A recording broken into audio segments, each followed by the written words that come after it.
हम लोग समझते हैं जंतुओं में शोषण। जंतु किस प्रकार से शोषण करते हैं, तो जंतुओं में पर्यावरण से ऑक्सीजन लेने और उत्पादित कार्बन डाइऑक्साइड को बाहर निकालने के लिए भिन्न प्रकार के अंगों का विकास हुआ है। स्थलीय प्राणी वायु से ऑक्सीजन का उपयोग करते हैं। भिन्न भिन्न प्राणियों में शोषण के भिन्न भिन्न तरीके होते हैं। मतलब जितने भी प्रकार के प्राणी होते हैं उनमें अलग अलग क्या होता है, रेस्पिरेशन करने का तरीका होता है।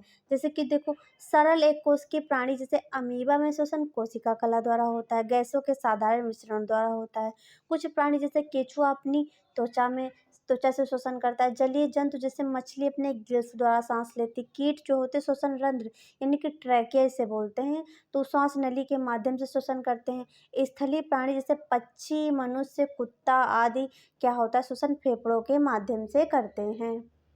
ये देखिए, जो मछली है ये अपने गिल्स के द्वारा पानी में जो घुली हुई ऑक्सीजन होती है उसको लेती है। ये देखिए ऑपरेटिव कक्ष है, ठीक है। जलीय जीव मछली में ये श्वसन तंत्र होता है। जलीय जीव जो होते हैं मछली, वो स्किन के जो मतलब गिल्स होते हैं, गलफड़े जो होते हैं, उनके माध्यम से क्या करती है, सांस लेती है और ये पानी में घुली हुई ऑक्सीजन को लेती है और कार्बन डाइऑक्साइड को बाहर निकालती है। ये देखिए केचुए में श्वसन तंत्र कैसा होता है, ये स्किन के माध्यम से, अपनी स्किन से जो क्या होते हैं, सांस लेते हैं। स्किन के माध्यम से श्वसन क्रिया लेते हैं, ऑक्सीजन ली, ठीक है। जो ये चिपचिपी सी इसकी स्किन होती है उससे लेते हैं और कार्बन डाइऑक्साइड को बाहर निकालते हैं। मनुष्य में श्वसन, तो मनुष्य में श्वसन के लिए एक जटिल प्रकार का तंत्र होता है जिसे क्या कहते हैं, श्वसन तंत्र कहते हैं। मनुष्य का श्वसन तंत्र, जो मनुष्य का श्वसन तंत्र होता है, तो मनुष्य फेफड़ों के माध्यम से श्वसन लेता है, सांस लेता है। ये सब आप जानते हैं कि श्वसन क्रिया फेफड़ों के माध्यम से हम लोग करते हैं। मानव में श्वसन को फुफ्फुसीय श्वसन कहते हैं। मनुष्य के श्वसन तंत्र को दो भागों में बांटा गया है, पहला श्वसन मार्ग, दूसरा फेफड़े। मतलब वायु जो होती है वो किस माध्यम से जाती है और कहाँ से बैक होकर के आती है, तो इसको हम लोग समझते हैं। श्वसन मार्ग, ठीक है। श्वसन मार्ग से होकर वायु फेफड़ों में प्रवेश करती है और तथा बाहर जाती है। सांस लेने तथा निकालने की प्रक्रिया को क्या कहते हैं, श्वासोच्छ्वास कहते हैं। मतलब आपने सांस को अंदर खींचा, ठीक है, फिर उसके बाद जब बाहर निकाल दोगे तो ये पूरी प्रोसेस जो होती है इसको कहते हैं श्वासोच्छ्वास कहते हैं। वायु मार्ग के निम्नलिखित भाग होते हैं। सबसे पहले क्या है, नासा, जो नाक है आपके नथुने जो हैं उनके माध्यम से आप सांस लोगे, तो एक जोड़ी बाहर नासा द्वार यानी कि नसिका के अग्र छोर पर स्थित होते हैं। नासा द्वार से ग्रसनी तक के पथ को क्या कहते हैं, नासा मार्ग कहते हैं। यह पथ नासा पट्ट द्वारा दो भागों में बटा हुआ होता है। ग्रसनी क्या होती है, ग्रसनी को समझते हैं। तो देखिए, इस भाग में नासा मार्ग तथा मुख ग्रसिका दोनों खुलते हैं। नासा ग्रसनी कंठ द्वार तथा वायु में खुलती है। कंठ द्वार और वायु में देखिए दो चीज खुलती है, ऊपर से नाक के छेद भी खुलते हैं और ये गले का, तो दोनों साथ में खुलते हैं। स्वर यंत्र क्या होता है, यह श्वास नाल का सबसे ऊपरी भाग होता है। स्वर यंत्र में वाक रज्जु उपस्थित होते हैं। ट्रैकिया, जो कीड़े मकोड़े होते हैं वो अधिकतर ट्रैकिया से सांस लेते हैं। तो वायुनाल ग्रीवा से होकर वक्षगुहा में प्रवेश करती है। वायुनाल के भित्ति में उपस्थित जो उपास्थि जो होती है वो कैसी सी आकार के छल्ले होते हैं, जो इसे क्या करते हैं, पिचकने में सहायता करते हैं। श्वसनी क्या होती है, तो देखिए, वो जो वक्ष गुहा में प्रवेश करने के पश्चात वायु क्या होती है, दो नालों में ऐसे क्या होती है, बट जाती है, ठीक है, विभाजित हो जाती है। जैसे यहाँ से आई और ये दो भागों में से बट जाती है। प्रत्येक श्वसनी ऊपरी के फेफड़ों में प्रवेश करती है। फेफड़े क्या होते हैं, फेफड़ों के बारे में समझते हैं। तो वक्ष गुहा, ठीक है, वक्ष गुहा में दो फेफड़े हृदय के पार्श्वों में स्थित होते हैं। प्रत्येक फेफड़ा क्या होता है, गुलाबी, कोमल एवं स्पंजी रचना होती है। प्रत्येक फेफड़ा जो होता है प्यूलर कला से घिरा हुआ होता है। फेफड़े में महीन नलिकाओं का जाल फैला होता है। इस जाल को श्वसनी वृक्ष कहते हैं। मनुष्य में श्वासोच्छ्वास, तो मनुष्य में सांस लेने की क्रियाविधि को दो चरणों में बांटा गया, निःश्वसन, उच्च श्वसन, ठीक है। तो वायुमंडलीय वायु को खींचकर फेफड़ों में भरने की क्रिया निःश्वसन कहलाती है। इसमें O2 युक्त वायु फेफड़ों में आती है। इसमें प्लूरल गुहा का आयतन क्या होता है, बढ़ जाता है, मतलब फेफड़े जो होते हैं फूल जाते हैं। उच्च श्वसन क्या होता है, तो फेफड़ों की वायु का बाहर निकाला जाना उच्च श्वसन कहलाता है। इसमें कार्बन डाइऑक्साइड जो होती है युक्त वायु फेफड़ों से बाहर निकलती है। इसमें प्लूरल गुहाओं का आयतन कम हो जाता है, यानी कि फेफड़े पिचक जाते हैं। अब इसको चित्र के माध्यम से देखते हैं। ये देखिए, मनुष्य का श्वसन तंत्र होता है। सबसे पहले नाक गुहा जो होती है इसको नथुना कहते हैं, यहाँ से ऑक्सीजन ली जाती है, ठीक है, मुख से भी ऑक्सीजन लेते हैं, रेस्पिरेशन नाक से नहीं मुख दोनों से किया जाता है। फिर ग्रसनी में जाती है, ठीक है, ग्रसनी के बाद देख कंठ तक जाती है। यहीं पे जो होते हैं दोनों छिद्र क्या होते हैं, आपस में मिले होते हैं। फिर श्वास नली ये है, इसको ट्रैकिया बोलते हैं। ये पसलियाँ रिब्स दी हुई हैं, ये बाईं ओर की श्वसनी है, ठीक है। ये देखो 2 भागों में, यहाँ से ऐसे 2 भागों में ऐसे बँट जाती है, फिर ये लंग्स लगे हुए होते हैं, ठीक है। बँट जाती बाईं ओर श्वसनी है, ये दायाँ फेफड़ा है, ये बायाँ फेफड़ा है, ये डायफ्राम है। इसको क्या कहेंगे, जो रेड कलर की संरचना है डायफ्राम है। ये जब हम सांस लेते हैं तो नीचे जाती है, जब छोड़ते हैं तो ऊपर अपनी जगह पे पुनः आ जाता है, ठीक है।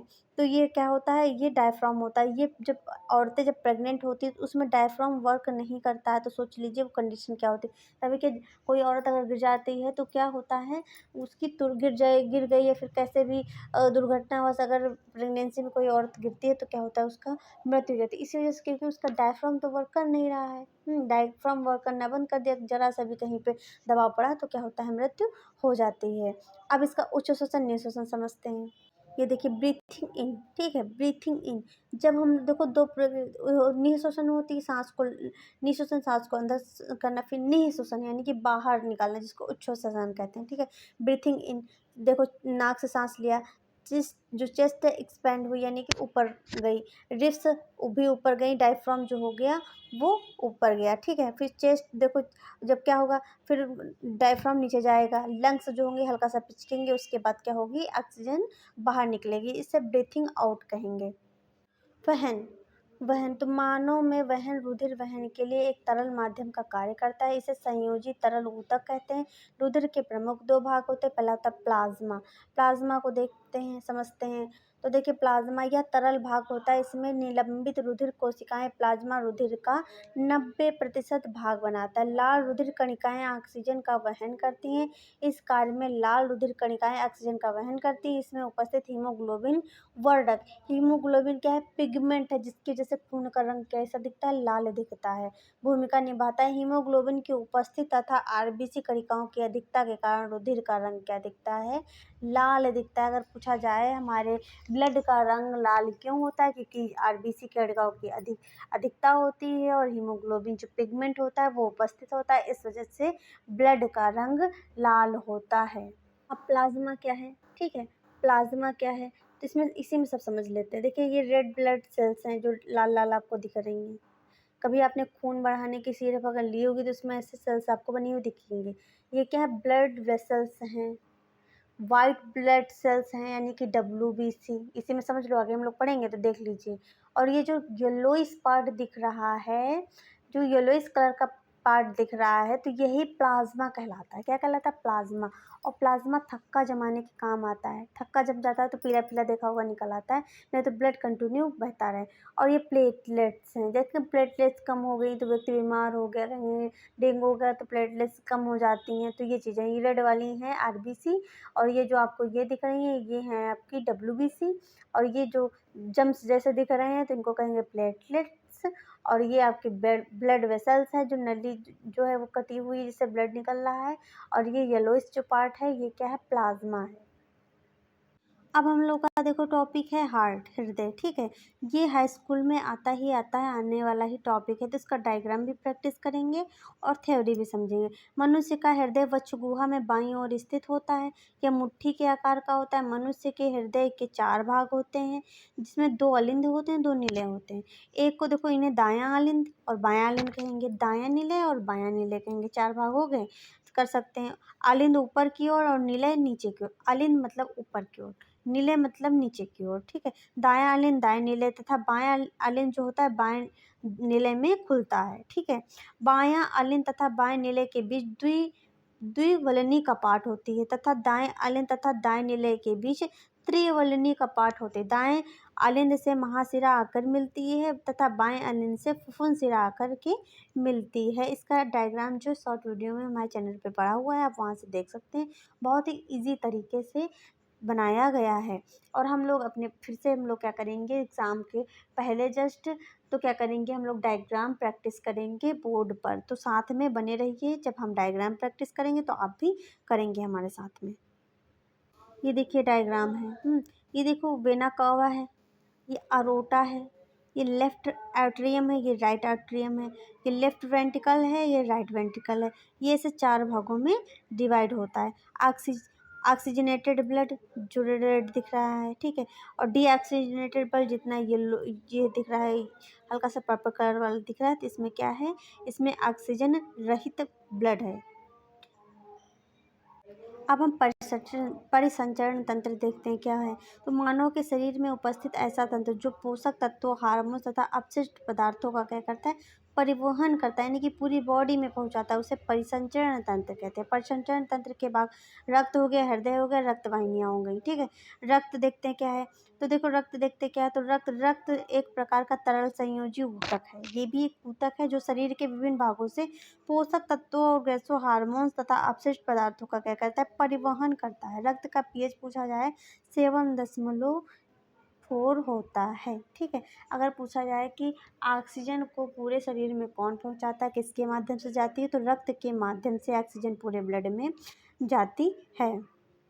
तो पूरे शरीर में जो होता है रक्त का परिवहन, रक्त जो होता है ऑक्सीजन का हर एक सेल्स तक पहुंचाता है। इसका निर्माण जो होता है वो लाल अस्थिमज्जा में होता है। नवजात शिशुओं में रक्त का निर्माण किस में होता है, प्लीहा में होता है, याद रखिएगा। एक समान व्यक्ति में कितना होता है, 5 लीटर रक्त होता है। रक्त में देखो होता क्या है, प्लाज्मा होता है जो द्रव भाग है, और जल इसमें 92% होता है, कार्बनिक और अकार्बनिक पदार्थ 8% होते हैं। रुधिर जो होता है, रुधिर कणिकाएँ जो होती हैं, आरबीसी जो होती हैं, रुधिर कणिकाएँ जो होती हैं उसमें 45% ठोस भाग होता है, आरबीसी होती है, डब्ल्यूबीसी होती है, प्लेटलेट्स होती हैं। तो आज अभी हम लोगों ने डायग्राम में देखा था, प्लाज्मा जब हम लोगों ने देखा था उसमें देखा था आरबीसी क्या है, डब्ल्यूबीसी क्या है, प्लेटलेट्स क्या है, सब हम लोगों ने देख लिया है। तो आरबीसी यानी कि लाल रक्त कणिकाएँ, इनको इरिथ्रोसाइट भी कहते हैं। तो आरबीसी में हीमोग्लोबिन नामक एक रंजक होता है जिसके कारण आरबीसी का रंग क्या होता है, लाल होता है। आरबीसी रुधिर कणिकाओं का 99% भाग होता है और यह अस्थिमज्जा में बनता है। केंद्रक विहीन कणिकाएँ होती हैं, इनका जीवन काल कितना, 120 दिन होता है, और यह ऑक्सीजन का परिवहन करती हैं, मतलब ऑक्सीजन को पूरे शरीर के एक-एक ऑर्गन्स तक लेकर के एक-एक सेल तक पहुँचाती हैं। डब्ल्यूबीसी क्या होता है, यानी कि व्हाइट ब्लड सेल्स इनको कहते हैं, और ये क्या करती हैं, शरीर में बाहर से आए हुए जो जीवाणु होते हैं, बैक्टीरिया होते हैं, उनसे क्या करती हैं, शरीर की रक्षा करती हैं। इनको ल्यूकोसाइट भी कहते हैं। और इन केंद्रक पाया जाता है, इनमें क्या होता है, केंद्रक पाया जाता है, ठीक है। इनमें केंद्रक पाया जाता है, इसमें हीमोग्लोबिन नहीं पाया जाता है क्योंकि सफ़ेद होती हैं, इसीलिए व्हाइट ब्लड सेल्स कहते हैं। या रंगहीन होती, मतलब कलरलेस होती, सफ़ेद-सफ़ेद होती हैं। डब्ल्यूबीसी का निर्माण लाल अस्थिमज्जा में होता है। डब्ल्यूबीसी शरीर की रोगाणुओं से सुरक्षा करती है तथा यह प्रतिरक्षा जो होती है उसको प्रदान करती है। विषाणु प्लेटलेट्स यानी कि थ्रोम्बोसाइट के बारे में पढ़ेंगे हम लोग। अब हम लोगों ने भी प्लेटलेट्स देखी थी क्या होती हैं। तो यह केंद्रक विहीन कोशिकाएं होती हैं, जीवन काल इनका होता है 10 दिन होता है। यह रक्त का थक्का जमाने में कार्य करती है। परिसंचरण तंत्र क्या होता है, इसको देखते हैं। मनुष्य में O2 व CO2 पोषक पदार्थों, उत्सर्जित पदार्थ तथा स्त्रावी पदार्थों को शरीर के एक भाग से दूसरे भाग में पहुंचाने लाने वाला तंत्र जो होता है क्या होता है, रुधिर परिसंचरण तंत्र होता है। यानी कि शरीर में ऑक्सीजन है, पोषक तत्व मिनरल्स हैं, और जितना भी आप ले रहे हैं उसका न्यूट्रिशन जो है पूरी बॉडी में यही परिसंचरण तंत्र के माध्यम से पहुंचता है। तो खुला परिसंचरण तंत्र और बंद परिसंचरण तंत्र 2 प्रकार के होते हैं। तो इसमें क्या होता है, देखिए खुले में क्या होता है, इसमें रुधिर किसी प्रकार की वाहिनियों यानी कि नली में क्या होता है, बहता है, और रुधिर अंतरांगों के आसपास इसमें किसी का भी दबाव नहीं होता है। मतलब इसमें देखो क्या होता है, ये जो होता है रुधिर जो होता है वो वाहिनियों में नहीं बहता है, यानी कि ओपन तरीके से बहेगा। खुला मतलब यानी कि कोई भी नली नहीं होगी, पानी जैसे नदी में खुला बहता है, ठीक है। इसे खुला परिसंचरण तंत्र जो होता है झींगा और कीट में होता है। बंद परिसंचरण तंत्र देखते हैं, ये क्या होता है, इसमें रुधिर महीन लचीला जो होता है, ठीक है। रुधिर महीन लचीला धमनियों एवं सिराओं में बहता है, जैसे हम लोग की धमनी बनी हुई, सिराएं बनी हुई, वेन्स आपको दिख रही हैं, ओपन बहता होता। तो हम लोग जब बीमार होते हैं तो ग्लूकोज वगैरह कैसे लगता, ठीक है। तो विभिन्न अंगों में पंप किया जाता है, इसमें रुधिर दाब उत्पन्न होता है, दाब तो बढ़ेगा ना। मानव में बंद परिसंचरण तंत्र पाया जाता है। रुधिर नलिकाएं, क्या रुधिर नलिकाएं, तो शरीर में रुधिर के वितरण करने एवं एकत्र करने के लिए असंख्य वाहिकाएं पाई जाती हैं, जिन्हें रुधिर क्या कहते हैं, वाहिकाएं कहते हैं। ये 3 प्रकार की होती हैं। धमनी होती है, ठीक, क्या होती है धमनी, धमनी को देखते हैं क्या है। तो देखिए धमनी जो है ये एक मोटी और लचीली दीवार वाली नलिकाएँ हैं। ये शुद्ध रुधिर को हृदय से शरीर के विभिन्न भागों तक पहुँचाती है। इनमें वाल्व नहीं होती है और रुधिर का बहाव क्या होता है तीव्र गति से होता है। अब शिरा क्या होती हैं? शिरा पतली तथा सकरी होती हैं, जैसे नीली-नीली दिख रही हैं शिरा हैं, वेन्स हैं, ठीक है? यह पतली तथा सकरी होती हैं, अशुद्ध रक्त को अंगों से हृदय तक ले जाती हैं। वाल्व इसमें पाई जाती है। रुधिर का बहाव समय-समय पर जो सामान्य होता है और धीरे-धीरे होता है, ठीक है? सामान्य और धीरे-धीरे होता है। कोशिकाएँ क्या होती हैं? तो किसी अंग या ऊतक में पहुँचकर धमनी उत्तरोत्तर अत्यधिक पतली वाहिनियाँ बनती, बहुत ही पतली-पतली सी होती, जिन्हें केशिकाएँ कहते हैं। केशिका एक मोटी कोशिका होती है जिससे होकर ऊतकों में गैसों व अन्य पदार्थों का क्या होता है विनिमय जो होता है सरलता से होता है। रक्तदाब क्या होता है? रुधिर वाहिकाओं की भित्ति के विरुद्ध जो दाब उत्पन्न होता है उसे रक्तदाब कहते हैं, जैसे इसको बीपी कहते हैं। यह दाब सिराओं की अपेक्षा यह दाब क्या होता है सिराओं की अपेक्षा धमनियों में अधिक होता है। रक्तदाब का सबसे पहला परीक्षण स्टीफन हॉल ने किस पे किया था? घोड़े पर किया था। रक्तदाब का प्रकार प्रकुंचन हृदय के संकुंचन से उत्पन्न दाब के कारण धमनी में रक्त बहता है, इसे प्रकुंचन दाब कहते हैं। समान प्रकुंचन दाब लगभग 120 mm होता है। जैसे कि आपने बीपी नपता होगा देखा होगा ऊपर नीचे लिखा रहता है, कहेंगे 80, कहेंगे 60 120 है या फिर 40 120 है। तो मतलब ऐसा करके बताते हैं ना, तो नीचे जो ऑब्लिक में होता है वो नीचे वाला अनुशीतलन होता है, ऊपर वाला प्रकुंचन होता है, ठीक है। और अनुशीतलन देखिए क्या होता है। अनुशीतलन दाब हृदय में स्खलन के कारण धमनी में रक्त दाब जो होता है कम हो जाता है, उसे अनुशीतलन दाब कहते हैं। अनुशीतलन दाब 80 mm पारा होता है। पारे में ही तो मापा जाता है जब बीपी मापते हैं। और पादपों में परिवहन पौधे पर्यावरण से गैसों के रूप में CO2 पदार्थ को लेते हैं, फिर उन्हें नाइट्रोजन, फास्फोरस, लौह, कैल्शियम, मैग्नीशियम अनेक पदार्थों की आवश्यकता होती है। यह सब पोषक पदार्थ मृदा में प्रचुर मात्रा में मिलते हैं। जितने पदार्थ क्या होते हैं मृदा में मिलते हैं। यह पदार्थ पौधों की जड़ों द्वारा क्या कहते हैं अवशोषित कर लेते हैं। पौधों में परिवहन तंत्र 2 ऊतकों से मिलकर बना होता है। जाइलम जाइलम देखो जाइलम जल का अवशोषित करता है, यानी कि जड़ों से मिनरल्स हैं और जितने मिनरल्स हैं खनिज लवण हैं इनको अवशोषित कर करके जो प्लांट होता है पौधा होता है उसके पूरे भाग तक पहुंचाता है। फ्लोएम जो होता है पत्तियों से बना हुआ भोजन को पूरे बॉडी में पहुंचाता है। तो जड़ों द्वारा अवशोषित जल एवं खनिजों तथा लवणों को पौधों के विभिन्न भागों जैसे तना, पत्ती व पुष्पों तक पहुंचाता है। फ्लोएम क्या करता है पत्तियों से निर्मित खाद्य पदार्थ जो होते हैं उसको पौधे के विभिन्न भागों तक पहुंचाता है।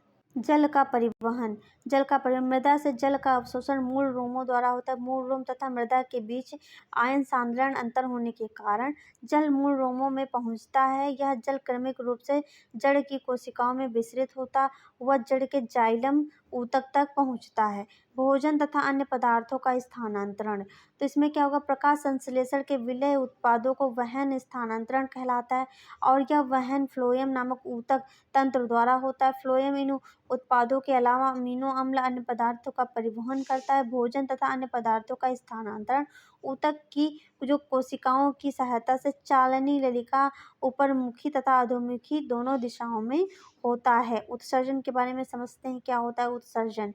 तो देखिए शरीर में होने वाली विभिन्न उपापचय क्रियाओं में उत्पन्न नाइट्रोजनी युक्त पदार्थों को बाहर निकालने की प्रक्रिया को उत्सर्जन कहते हैं। मतलब खा लिया पी लिया तो उसमें कुछ जो होगा अनयूज प्रोडक्ट तो होगा, उसी को बाहर निकालने की प्रक्रिया को उत्सर्जन कहते हैं। तो मनुष्य का उत्सर्जन हम लोग यहाँ पढ़ रहे हैं। उत्सर्जी अंगों को सामूहिक रूप से क्या कहते हैं उत्सर्जन तंत्र कहते हैं। मनुष्य में निम्न उत्सर्जन तंत्र होते हैं या अंग होते हैं, ठीक है। तो वृक्क होता है, मूत्रवाहिनी होती है, मूत्राशय होता है, मूत्र मार्ग होता है। तो इसके बारे में हम लोग पढ़ते हैं।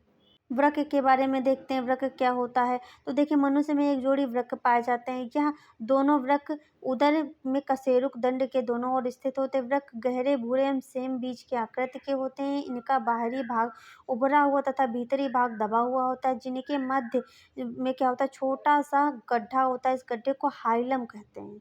हाइलम भाग में वृक्क धमनी में प्रवेश करता है तथा वृक्क जो होता है सिरा एक मूत्र वाहिनी के माध्यम से बाहर निकलती है। मूत्र वाहिनी देखिए ये वृक्क से मिलकर मूत्राशय तक जाती है। इसकी भित्ति मोटी होती है तथा गुहा सक्रिय होती है। इनकी भित्ति क्रमाकुचन पाया जाता है, जिसके फलस्वरूप मूत्र क्या होता है आगे बढ़ता है। मूत्राशय क्या होता है मूत्राशय यह उदर के पिछले भाग में स्थित होता है। मूत्राशय में मूत्र वाहिनियाँ आकर खुलती हैं व इसमें मूत्र को संग्रहित किया जाता है, ऐसे बना होता है, ठीक है। तो इसे मूत्र संचय या आशय कहते हैं। अभी हम लोग डायग्राम के माध्यम से देखेंगे। मूत्र मार्ग क्या होता है? मूत्राशय का पश्च छोर सकरा होकर एक पतली नलिका में परिवर्तित हो जाता है, जिसे क्या कहते हैं? मूत्र मार्ग कहते हैं। ये देखिए, तो ये देखिए, इसको देखते हैं, ठीक है। ये डायग्राम देख लेते हैं। ये एड्रिनल ग्लैंड है, ये जो आपको दिख रही है। ये क्या है? देखिए, वृक्कीय धमनी है, इसको कहेंगे वृक्कीय शिरा कहेंगे। ये क्या है? वृक्क है, सेम के बीच के आकार की होती है। ये जो पृष्ठीय महाधमनी है, इसको कहेंगे मूत्र वाहिनी कहेंगे। इसको इंफीरियर वेना कावा कहेंगे। इसको क्या कहेंगे? पेल्विस कहेंगे। ये क्या है? मेड्यूला है, जो अंदर संरचना खांचे से जिससे इसके ऊपर की संरचना क्या है? कॉर्टेक्स है। और इसको कहेंगे, देखिए, इसको क्या कहते हैं? इसको मूत्राशय कहेंगे। ये देखिए, यहाँ पे मूत्र का संचय होता है, यहाँ पे मूत्र का क्या होता है? संचय होता है। ये क्या है? जो पतली सी नली दिख रही है, इसको मूत्र मार्ग यानी कि यूरेथ्रा कहते हैं। अब हम लोग समझेंगे वृक्कांड या नेफ्रॉन क्या होते हैं। तो प्रत्येक वृक्क में लगभग 10 लाख अति सूक्ष्म नलिकाएं होती हैं, जिन्हें वृक्क नलिकाएं अथवा नेफ्रॉन कहते हैं। प्रत्येक नेफ्रॉन एक उत्सर्जन की इकाई होती है।